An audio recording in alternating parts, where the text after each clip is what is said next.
Aqueles que escutaram esse sermão poderão escutar novas, talvez, facetas assim, novas verdades tiradas desse texto, né? E também reforçar aquelas que já foram ditas.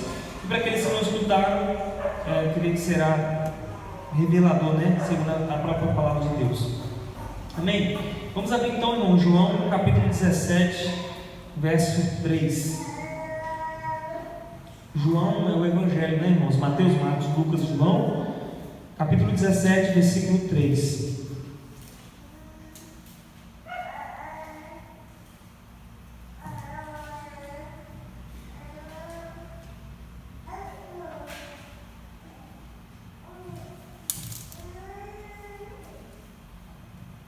João, capítulo 17, versículo 3. Amém? Diz assim a palavra de Deus: e a vida eterna é esta, que conheçam a Ti só, por único Deus verdadeiro, e a Jesus Cristo, a quem enviaste. E a vida eterna é esta, que conheçam a Ti só, por único Deus verdadeiro, e a Jesus Cristo, a quem enviaste. Vamos orar? Te agradecemos, Senhor, por mais esta oportunidade, por tudo que o Senhor tem nos feito. Por mais uma vez, Senhor, falar no nosso coração. Ajuda-nos a olhar para a Tua palavra e compreendê-la, Senhor, com verdade, e que o nosso coração seja, Senhor, atingido por ela, que sejamos mudados, transformados, a fim, ó Deus, de crescermos em Ti, crescer no Teu conhecimento. Por isso, Senhor, nós estamos aqui. Ajuda-nos nesta noite, em nome de Jesus, oramos. Amém. Irmãos, o tema desse sermão é o conhecimento de Deus. Começando por este tema, irmãos, nós poderíamos pensar sobre uma pergunta que o próprio texto pode levantar para nós. O texto inicia Jesus fazendo a oração dele, e esse capítulo 17 é a oração final de Jesus, logo que o seu ministério está se findando, porque ele vai orar pelos seus discípulos neste capítulo, e logo após, capítulo 18, ele vai para o Getsemane, né, orar, e depois ele vai a ser crucificado. Então é a última oração, né, diretamente para os seus discípulos, né? Ele faz uma oração junto com os seus discípulos, né? E aí no versículo 3 ele vai dizer que, levantando talvez uma pergunta: e a vida eterna é esta, né? No versículo 2 ele faz a seguinte oração: assim como lhe deste poder sobre toda a carne, para que dê a vida eterna a todos quantos lhe destes. Quer dizer, Jesus começa a oração falando ao Pai, dizendo assim: o Senhor me deu o poder para dar vida eterna a estes aqui. Aí a pergunta pode ser levantada: o que é vida eterna? Nós estamos costumeiramente, irmãos, a escutar o que seria vida eterna. E se alguém te perguntasse o que é vida eterna, qual seria a sua resposta? O que você diria à pessoa que te pergunta, te indagar? Se você falar sobre vida eterna, sobre perdão, que isso garantirá a vida eterna, o que é vida eterna? Você conseguiria responder isso? Se, talvez de forma muito simplória, irmãos, a primeira resposta nossa, trazida à nossa memória, seria que vida eterna é uma vida que não tem fim, uma vida que não se acaba. E isso não está, irmãos, errado, mas isso não está totalmente completo. Vida eterna, segundo a Bíblia, ela é muito mais do que propriamente um espaço maior de tempo ou uma vida sem fim, né? Porque se você pensar que, como nós pensamos de forma muito assim estática, morte, findou-se a vida, e vida eterna é uma vida longa. Quando você olha para a Bíblia, a pessoa que vai para a morte eterna, em algum sentido ela está vivendo ali. Não é essa a ideia do inferno? A pessoa está lá sendo punida. Isso é morte, isso é morte eterna. Mas em algum sentido, dentro da Bíblia, ainda assim há um ser ali, em algum nível ele tem vida no sentido de sentir coisas, né? De perceber coisas, né? E a vida eterna também, dentro da Bíblia, ela se mostra de um sentido diferente. Não é simplesmente ter uma vida longa, mas tem um porquê disso, isso, né? O porquê que ela tem essa vida longa. Não simplesmente isso, mas uma vida muito mais completa, por isso ela é a vida eterna. E há uma base do porquê ela pode se manter longa, e Jesus vai responder isso daqui. Aí, irmãos, uma coisa que nós deveríamos pensar, a resposta é: a vida eterna é esta, que conheçam a Ti. Essa é a resposta de Jesus. Eu tenho poder para dar vida eterna a todos quantos o Senhor me deste. Jesus fala, orando aos seus discípulos. E a vida eterna é esta, que conheçam a Ti. Jesus está orando ao Pai, Ele está dizendo: o Senhor me deu vida eterna para me dar vida eterna a eles. E a vida eterna é esta, que conheçam a Ti. Essa é a resposta. Então, irmãos, segundo a oração de Jesus, aonde estiver o vosso coração, Jesus disse uma vez, estará aí o vosso tesouro. Então, com o que nós devemos gastar a vida então? Onde devemos investir nosso tempo? O que deve governar o nosso coração? São perguntas interessantes. A resposta, creio que deve ser aquilo que é mais valioso. Aquilo que você deve gastar mais tempo é aquilo que vale mais a você, mais proveitoso, onde teremos o maior prazer, o que nos pode beneficiar e trazer maior alegria. No final das contas, o que é eterno, o que pode durar por mais tempo. Isso que nós deveríamos gastar mais tempo, gastar a nossa vida. Se Deus então, irmãos, é o único que pode nos proporcionar essas coisas, creio que estar com Ele deve ser aquilo em que mais gastamos nossa vida, onde nosso coração está preso, na verdade, né, está preso é a nossa própria vida, né? Nosso próprio viver é estar em Deus. O nosso tesouro então é o nosso relacionamento com Deus. Salmos 25:14 diz: a intimidade do Senhor, ou o conhecimento dele, é para os que o temem, aos quais ele dará a conhecer a sua aliança. O texto então, irmãos, que lemos nos mostra o que é a vida eterna, e a resposta é surpreendente, não muito mais simplesmente do que uma vida longa, que não simplesmente acaba, mas o conhecer a Deus. Então o primeiro ponto é isso, a vida eterna. Aqui, irmãos, conhecer é um relacionamento.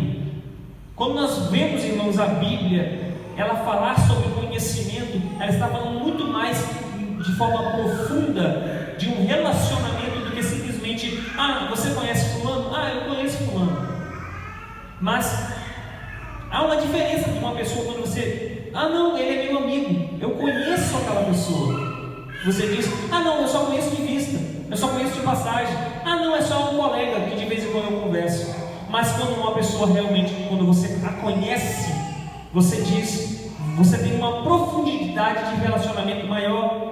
Para o hebreu, irmãos, quando o hebreu dizia que conhecia sua esposa, é porque ele a conhecia intimamente.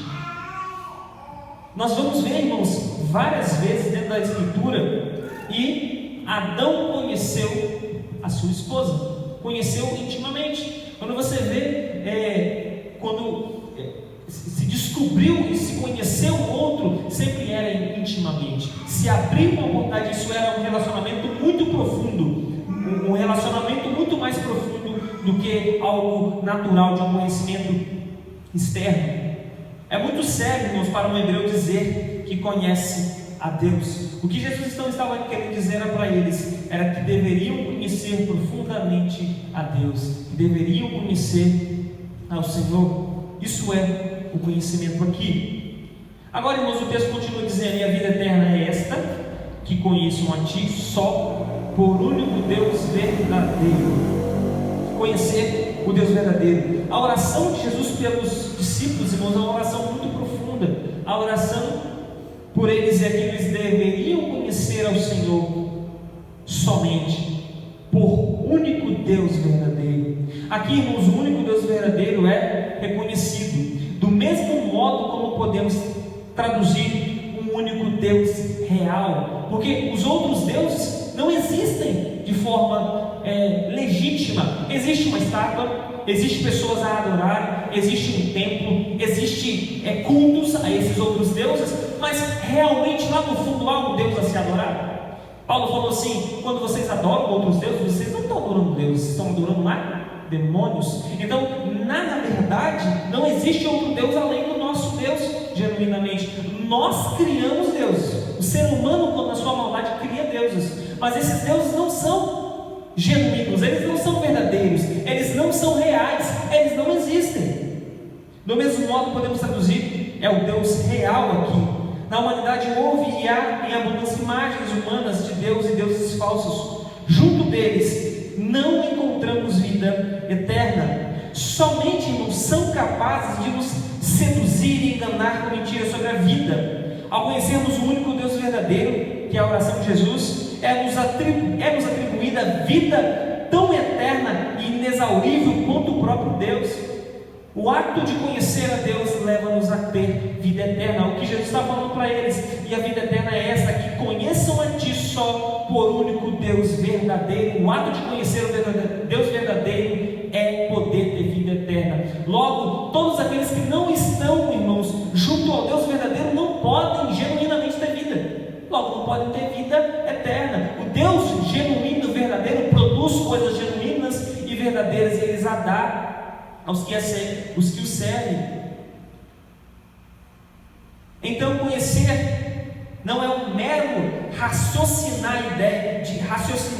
um raciocínio de ideias corretas sobre Deus, irmãos, mas sim um relacionamento com o Senhor. Na Bíblia, conhecer significa um aprender essencial mediante uma entrega viva e um relacionamento vivo. Isso é conhecimento de Deus.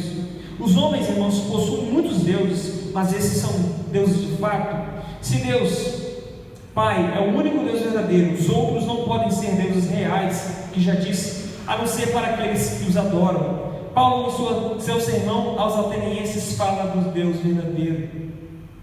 O Deus Criador, irmãos, de todas as coisas, que não habita em templos feitos por mãos de homens, e que não precisa ser servido, e que é provedor de todas as coisas, como está em versículo 24 e 26 de Atos 17, e que não está longe dos homens, porque nele vivemos e nos movemos e existimos. Esse é o Deus verdadeiro. É o Deus que ordena que todos os homens se arrependam, como está no versículo 30, e que há de julgar o mundo com justiça. Esse é o Deus das Escrituras, não o Deus mordomo que faz o que os homens querem, como se fosse uma máquina a dar bênçãos, né? Talvez você não tenha vida eterna por só conhecer o Deus que você mesmo criou. Sabe o que acontece, irmãos, muitas das vezes?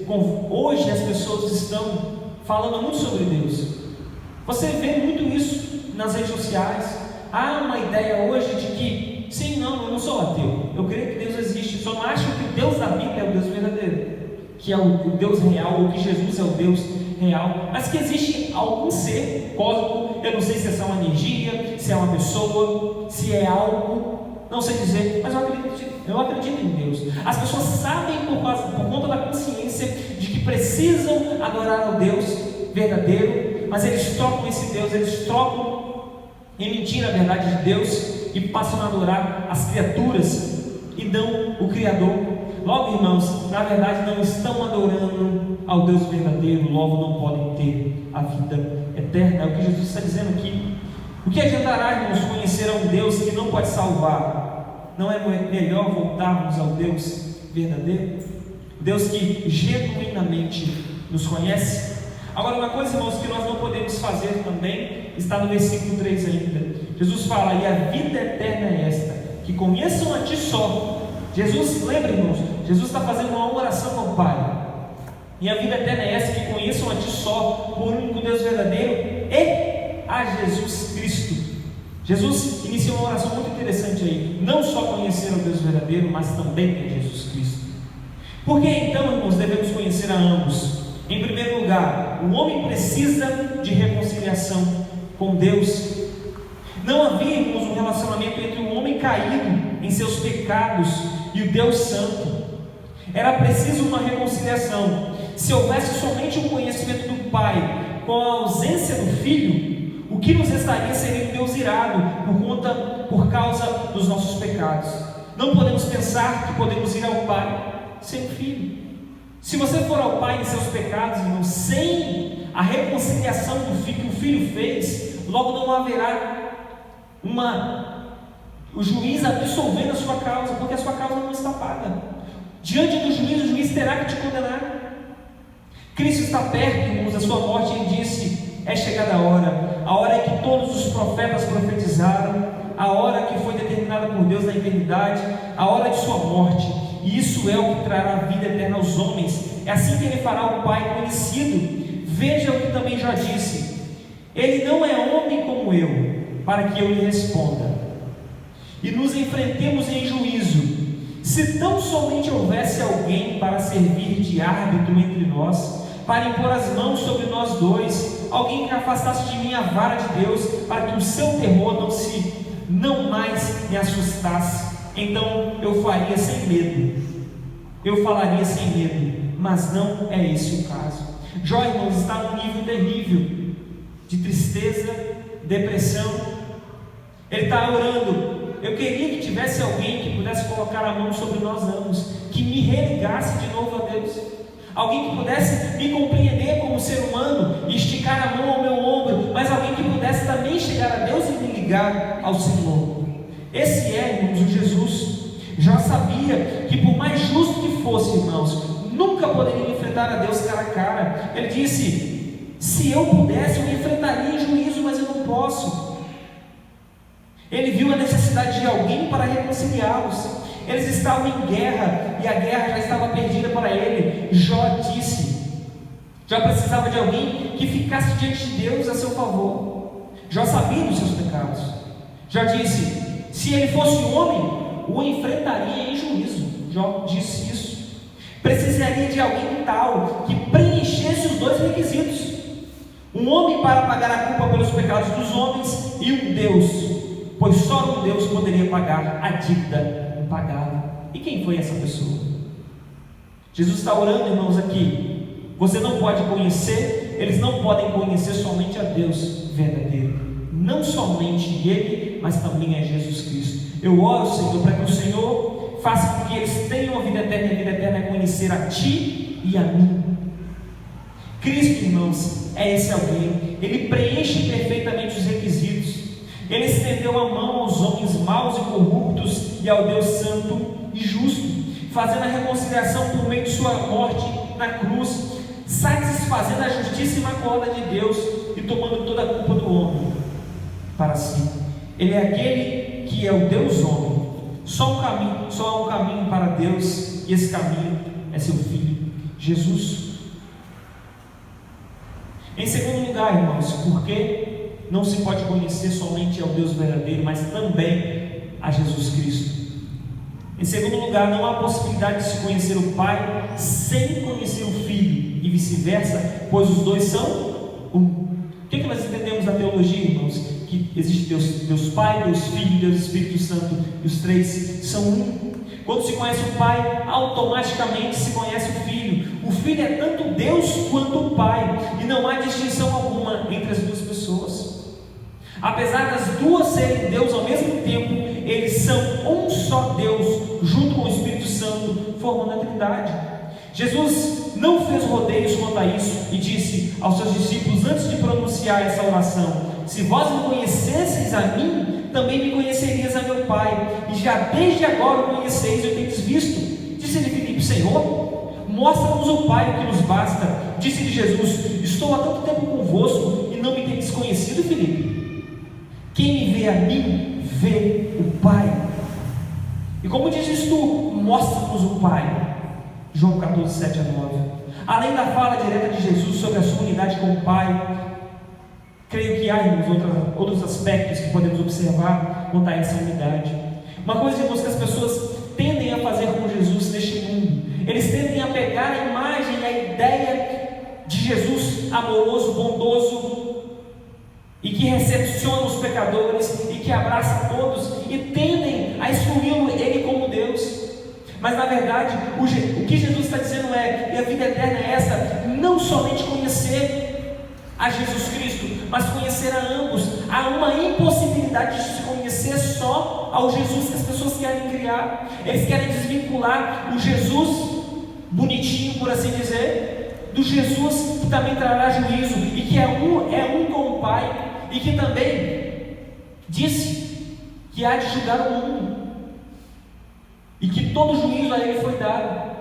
Logo, irmãos, não há possibilidade de nós irmos a Deus, a não ser que venhamos a Ele completamente, e querendo tudo que Ele é, não só um, mas ambos. Não só isso, irmãos, essa unidade é mostrada de outras formas. A unidade do Pai com o Filho é eterna e demonstra-se em seu relacionamento. Porque tu me has amado antes da criação do mundo, disse Jesus, para que o amor com que me tens amado, e eu lhe fiz conhecer o teu nome, e lhe farei conhecer mais. O Pai, irmãos, ama o Filho, e o Filho quer fazer o Pai conhecido, que é uma demonstração de amor. Versículo 24 e versículo 25 diz assim: Pai, aqueles que me deste, quero que onde eu estiver, também eles estejam comigo, para que vejam a minha glória e que me deste, porque tu me has amado antes da criação do mundo. E eu lhes fiz conhecer o seu nome, e lhe o farei conhecer mais, para que o amor com que me tens amado esteja neles e eu neles esteja.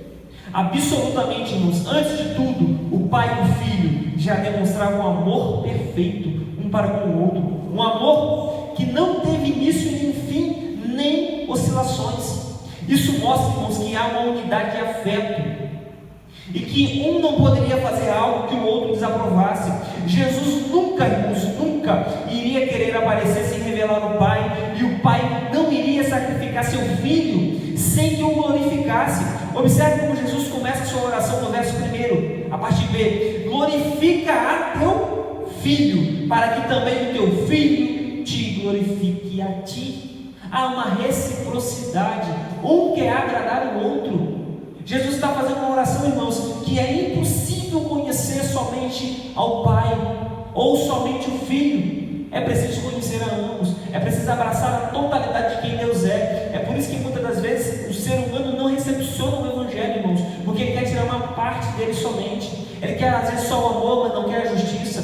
Ele não quer conceber a ideia de que Deus é um Deus que reside em 3 pessoas, por exemplo, e as pessoas se afastam. Mas Jesus está dizendo: o único modo de ter vida eterna é conhecer a Deus verdadeiro e a Jesus Cristo. Eles nunca, irmãos, podem estar satisfeitos sem que o outro também esteja. A base da unidade entre o Pai e o Filho é o amor. Eles são um porque se amam, e não poderiam ser um caso não se amassem. Na oração, Jesus demonstra que o mundo só poderia ver o amor do Pai para com os discípulos e para com Cristo, e crescem que o Pai o enviara, caso essa unidade entre o Pai e o Filho e seus discípulos existisse e fosse demonstrada. Eu neles e tu em mim, Jesus disse, para que eles sejam perfeitos em unidade. Observe: eu neles e tu em mim, para que eles sejam perfeitos em unidade. Não haveria perfeição de unidade se não houvesse uma união perfeita. E para que o mundo conheça que tu me enviaste a mim, e que os tenha amado a eles como me tens amado a mim. Em segundo lugar, essa unidade é demonstrada em suas ações. Os atos, irmãos, das 3 pessoas de Deus são demonstrados simultaneamente pela Escritura, por eles serem um. É impossível que algo aconteça sem que essa unidade trabalhe em conjunto. O sincronismo entre eles é perfeito.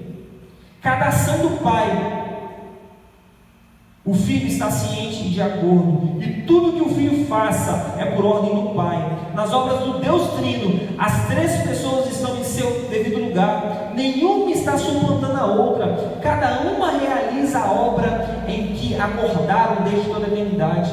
A Escritura nos mostra, irmãos, um trabalhar unido de Deus. Por isso a oração de Jesus: no princípio era o Verbo, e o Verbo estava com Deus, e o Verbo era Deus. Ele estava no princípio com Deus. Todas as coisas foram feitas por Ele, sem Ele nada que foi feito se fez.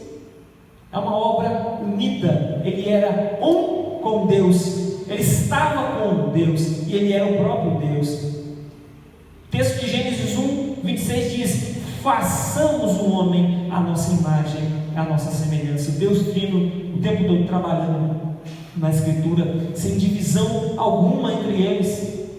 Tudo, irmãos, o que nós vimos cada partícula desse planeta e aquilo que não conhecemos foi projetado pela mente da Trindade, realizado pelas 3 pessoas. Nenhuma delas fez uma obra unilateral, isso quer dizer, fazendo algo independente da outra pessoa. Vemos então que há somente uma obra sendo feita e um único Deus realizando tudo, apesar de serem 3 pessoas distintas. O texto de Gênesis 1:27 diz: e criou Deus o homem à sua imagem. Ouve, Israel, o Senhor nosso Deus é o único Senhor. Por isso, irmãos, não há possibilidade de haver vida eterna. Por isso que o conhecer é conhecer tanto o Pai quanto o Filho. O texto não diretamente está dizendo sobre o Espírito Santo, mas em outros textos da Bíblia vai dizer que eles são um. E assim como na criação do universo, também na obra da salvação dos homens, o Pai e o Filho trabalham.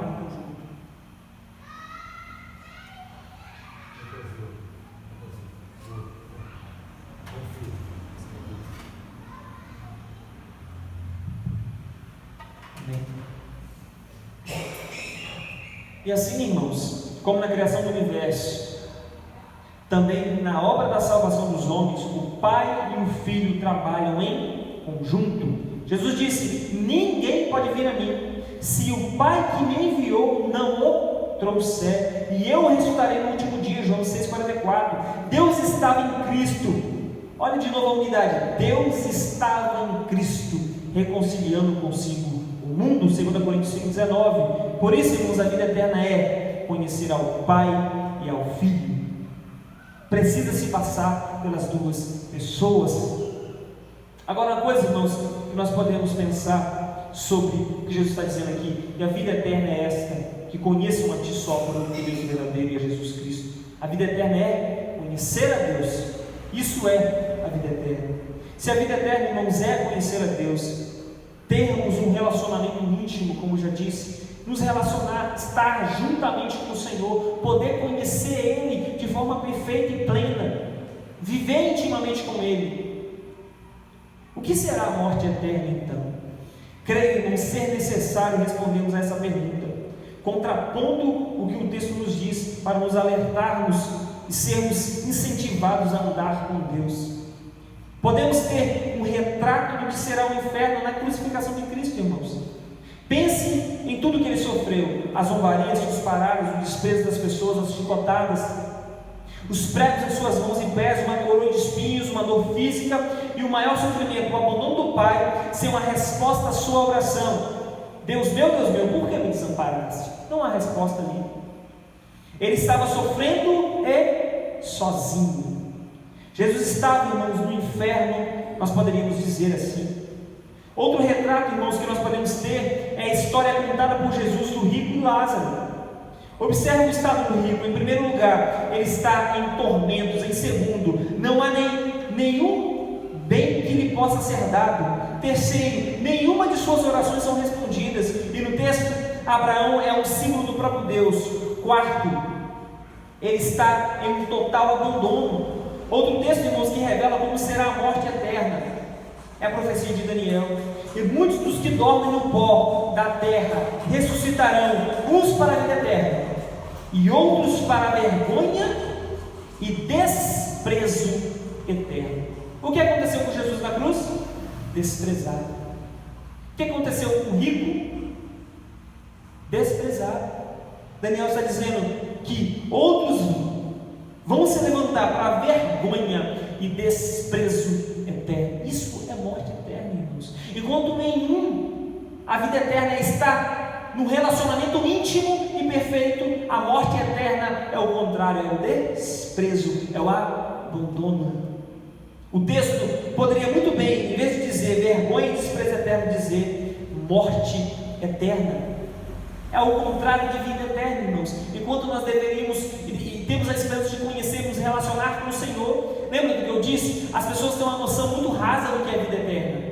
Simplesmente é uma vida longa, e não é isso, segundo a Bíblia. É um relacionamento íntimo com o Senhor. Em cada texto que observamos, a morte de Jesus que vimos, o desprezo e o abandono está presente com muita ênfase, irmãos.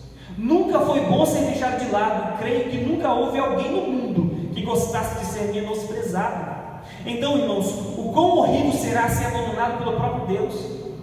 Deus desprezará o condenado no inferno, não se importará com a sua estadia eterna em sofrimento, não haverá comunhão, Ele não fará nenhum contato, nenhuma oração será respondida. Lembra do rico?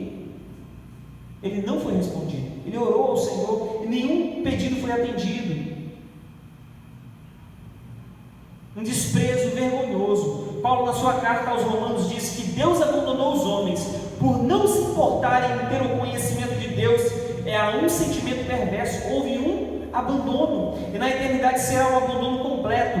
Imagine a falta dos cuidados de Deus.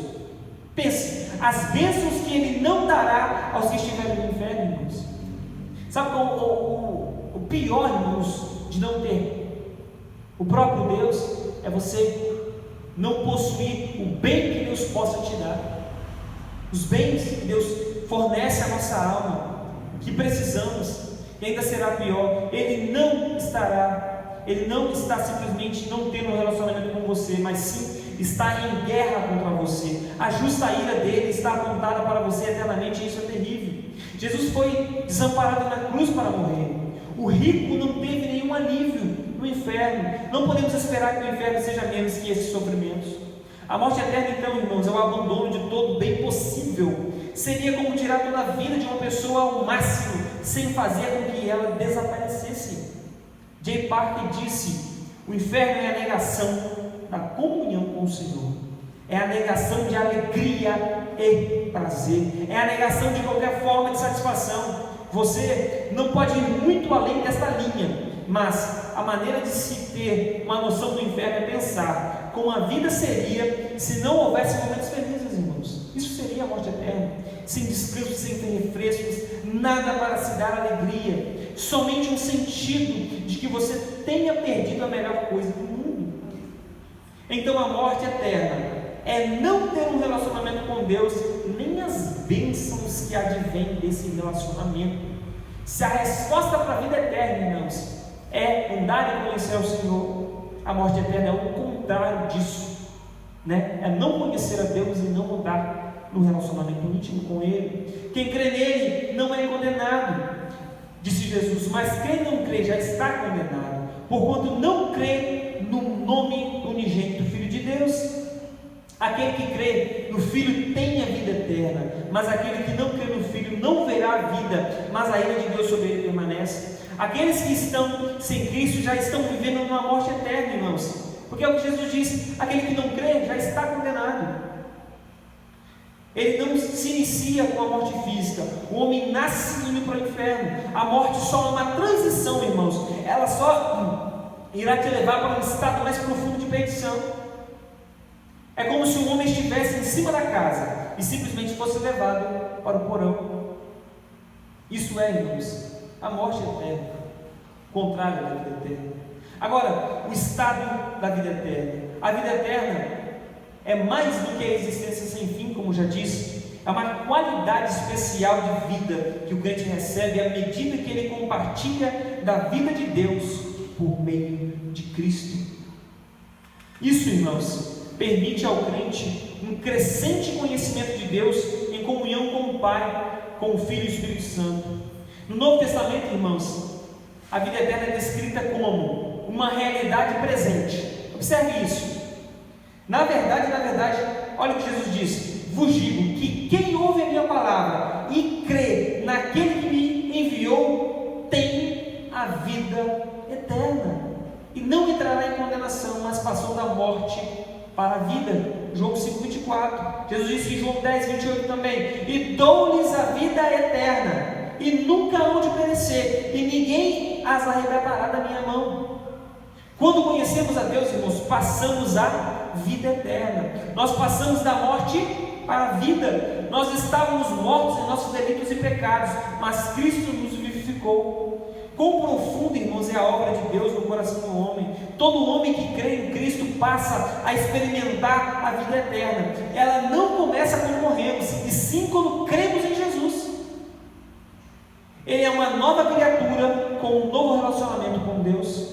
Por isso, quando conhecemos a Deus, irmãos, mesmo aqui na terra, em gotas, simplesmente, já passamos a experimentar a vida eterna. Se não temos nenhum desejo, irmãos, de conhecer a Deus aqui, o céu só será um lugar estranho para a gente. Nada lá fará sentido se em você nunca houve nenhum deleite em Deus. Por meio da oração, ou por meio de sua palavra, ou a comunhão com os irmãos, o céu não será seu lar eterno. Se a vida eterna não teve início aqui, ela não se findará junto a Deus, pois o deleite estará em conhecer a Deus e se satisfazer nele para todo sempre. A cada dia será um novo conhecer de Deus. Então, irmãos, o primeiro aspecto é: a vida eterna se inicia quando nós conhecemos a Cristo. Esse é o primeiro ponto. O segundo ponto, não somente aqui, mas ela também é uma esperança futura. Ela é uma realidade presente e uma esperança futura. O princípio presente, irmãos, desta vida é o conhecimento de Deus e de Cristo, como o texto diz, com fé. A perfeição futura daquela vida será o conhecimento completo de Deus e de Cristo. Se aqui nós conhecemos parcialmente, lá veremos Ele como Ele é. A vida eterna está associada, irmãos, à vida de Cristo para levar os seus fiéis. Jesus disse em João 14,3: e se eu for e vos preparar lugar, virei outra vez e vos levarei para mim mesmo, para que onde eu estiver estejais vós também. A expressão vos levarei para mim mesmo fala da esperança futura, irmãos, de todos os crentes vivos naquele momento, quando então serão arrebatados juntamente com eles nas nuvens, a encontrar o Senhor nos ares, e assim estaremos sempre com o Senhor. Nós somos peregrinos em terra alheia. Nós não temos aqui cidade permanente, mas buscamos a futura, como está em Hebreus 3,14. Apesar de sermos, irmãos, peregrinos, não ficamos sem uma estadia. Assim como Abraão esperava a cidade que tem fundamentos, na qual o artífice e construtor é Deus, nós também temos a mesma esperança. Então, irmãos, a vida eterna é algo que nos espera. Porque sabemos que se a nossa casa terrestre deste tabernáculo se desfizer, temos de Deus um edifício, uma casa não feita por mãos, eterna nos céus. Ela não é só momentânea, mas ela é uma esperança futura. E por isso também gememos, desejamos ser revestidos da nossa habitação, que é do céu. Paulo fala isso em 2 Coríntios 5, 1 e 2. A morte, irmãos, só nos vai servir de transporte para nos levar para o nosso lado. O que faremos nessa cidade? Disse Erwin Lutzer em seu livro: não sabemos, irmãos, como especulam alguns, se exploraremos outros mundos.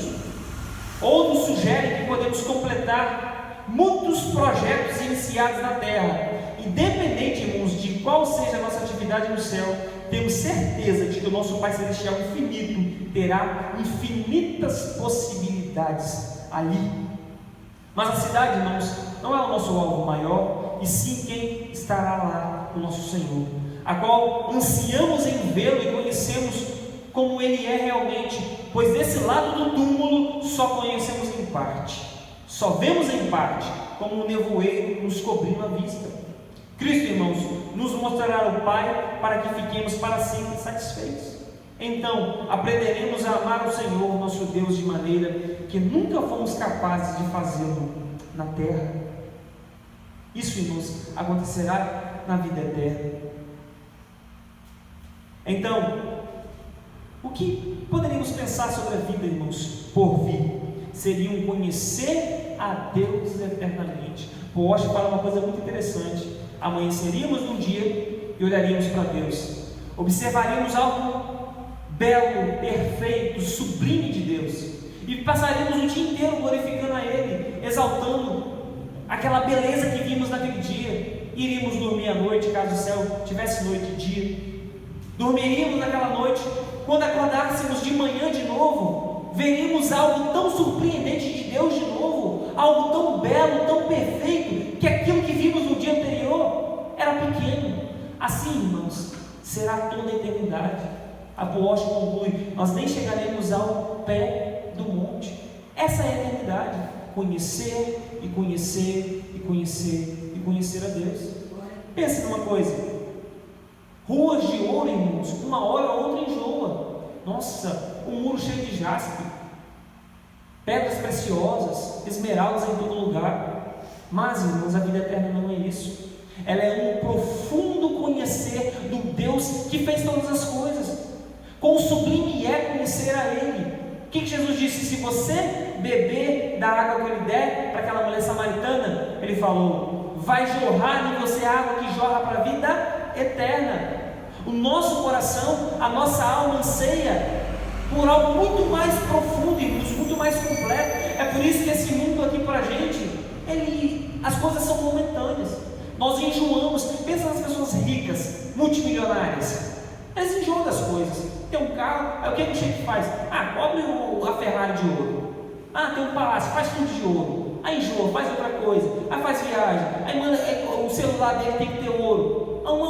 A pessoa está sempre enjoada daquilo. Ele nunca consegue realmente se satisfazer. Dado, irmãos, a esse buraco eterno que tem no nosso coração, há esse desejo por conhecer algo que precisa preencher a gente. Isso está em Deus, e a vida eterna é essa, que conheçam a Ele como o único Deus verdadeiro, é Jesus Cristo a quem enviaste, disse Jesus em sua oração. Então, irmãos, o que nós estamos fazendo aqui neste culto? Procurando conhecer a Deus. Sabe, irmãos, uma coisa que nós precisamos fazer: conhecer ao Senhor na sua palavra, e buscarmos a Ele, e entendermos o que Ele realmente quer de nós, o que Ele deseja para a nossa vida. É por isso que estarmos junto aos irmãos da igreja, estarmos com pessoas que querem realmente conhecer o Senhor, andarmos com essas pessoas, vivermos a vida da igreja, conhecermos a palavra de Deus, fará com que a nossa vida, irmãos, seja realmente completa, estaremos satisfeitos. Quero concluir. O que é a vida além da preparação para a eternidade? Outro dia, estou fazendo uma citação do livro, irmãos. Estava em uma sessão de viagem de uma livraria. Viajantes potenciais compravam mapas e guias sobre o Havaí e a Europa. Alguns compravam livrinhos para ajudá-los a aprender algumas frases em língua estrangeira. Sem dúvida, eles haviam economizado dinheiro, planejado as férias e comprado passagens aéreas. Tudo isso para uma viagem de apenas 2 semanas. Perguntava-me quanto deles davam pelo menos a mesma atenção ao seu destino final. Perguntava-me quantos estavam lendo o guia, estudando o mapa e tentando aprender a língua do céu. Europa e Havaí pareciam muito mais reais que o reino invisível da morte. Contudo, mesmo enquanto planejavam suas férias, eles estavam no caminho para um destino mais distante. Evan Lutz, em seu livro 1 Minuto Depois da Morte. Para você que não conhece a Deus, a ordenança é que busque incansavelmente, que busque ouvir seu chamado, de que todos os homens devem se arrepender, e chegue ao conhecimento da verdade, que te libertará. Abandone sua rebeldia contra o Criador. Talvez, irmãos, a rebeldia está em tentar fazer obras para se salvar, em ser perfeito para tentar se salvar, e apegar ao seu próprio método de salvação, e não a Cristo. A cada dia que passa, ela só tem aumentado essa rebeldia e essa distância, e chegará uma hora em que essa distância será eterna. Venha ao Pai por meio de seu Filho Jesus para a família de Deus, onde haverá um relacionamento perfeito de amor eterno. E quanto aos que já conhecem o Senhor, a ordem de Deus é que cresçam nesse conhecimento, em 2 Pedro 3,18. Essa é uma ordem de Deus, irmãos. Conheçam e prossigam em conhecer a Deus. Irmão, irmã, não desanime de ler a Escritura, se esforce em conhecer a Deus. Não deixe a oração, pois é onde seu relacionamento se estreita com Ele. A cada dia que não vamos a Ele em oração, sabe o que acontece? E por meio de Sua palavra, estamos privando a nossa alma do bem eterno. Não foi que Jesus disse: aquele que crê em Cristo tem a vida eterna? Então, se nós cremos em Cristo e nós não vamos a conhecer ao Senhor diariamente, o que nós estamos fazendo? Privando a nossa alma do bem eterno, que nós estamos já andando, experimentando a vida eterna. Daniel 11:32, parte B diz: mas o povo que conhece o seu Deus se tornará forte e fará proezas. E Oséias disse: o meu povo foi destruído, porque lhe faltou o conhecimento. Porque tu rejeitastes o conhecimento, também eu te rejeitarei, para que não seja sacerdote diante de mim. E visto que te esqueceste da lei do teu Deus, também eu esquecerei de teus filhos. Oséias 4:6. Então, irmãos, a vida eterna é esta: que conheçam a ti só, por um Deus verdadeiro, e a Jesus Cristo, a quem enviastes. Irmãos, esse é o nosso prazer, e haverá, irmãos, deleite vindo daí, haverá alegria genuína, só haverá satisfação do conhecimento de Deus.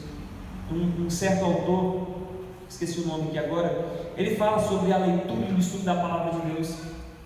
E se nós, irmãos, não estamos andando de forma correta, depois de passarmos a estudar mais a palavra de Deus, talvez o estudo esteja errado, talvez o ir diante de Deus esteja errado. Então, fará bem a nossa alma, irmãos, conhecermos ao Senhor genuinamente, por meio da sua palavra que Ele nos deixou. Amém? Vamos orar e agradecer ao Senhor por tudo que Ele nos falou nesta noite. Te agradecer.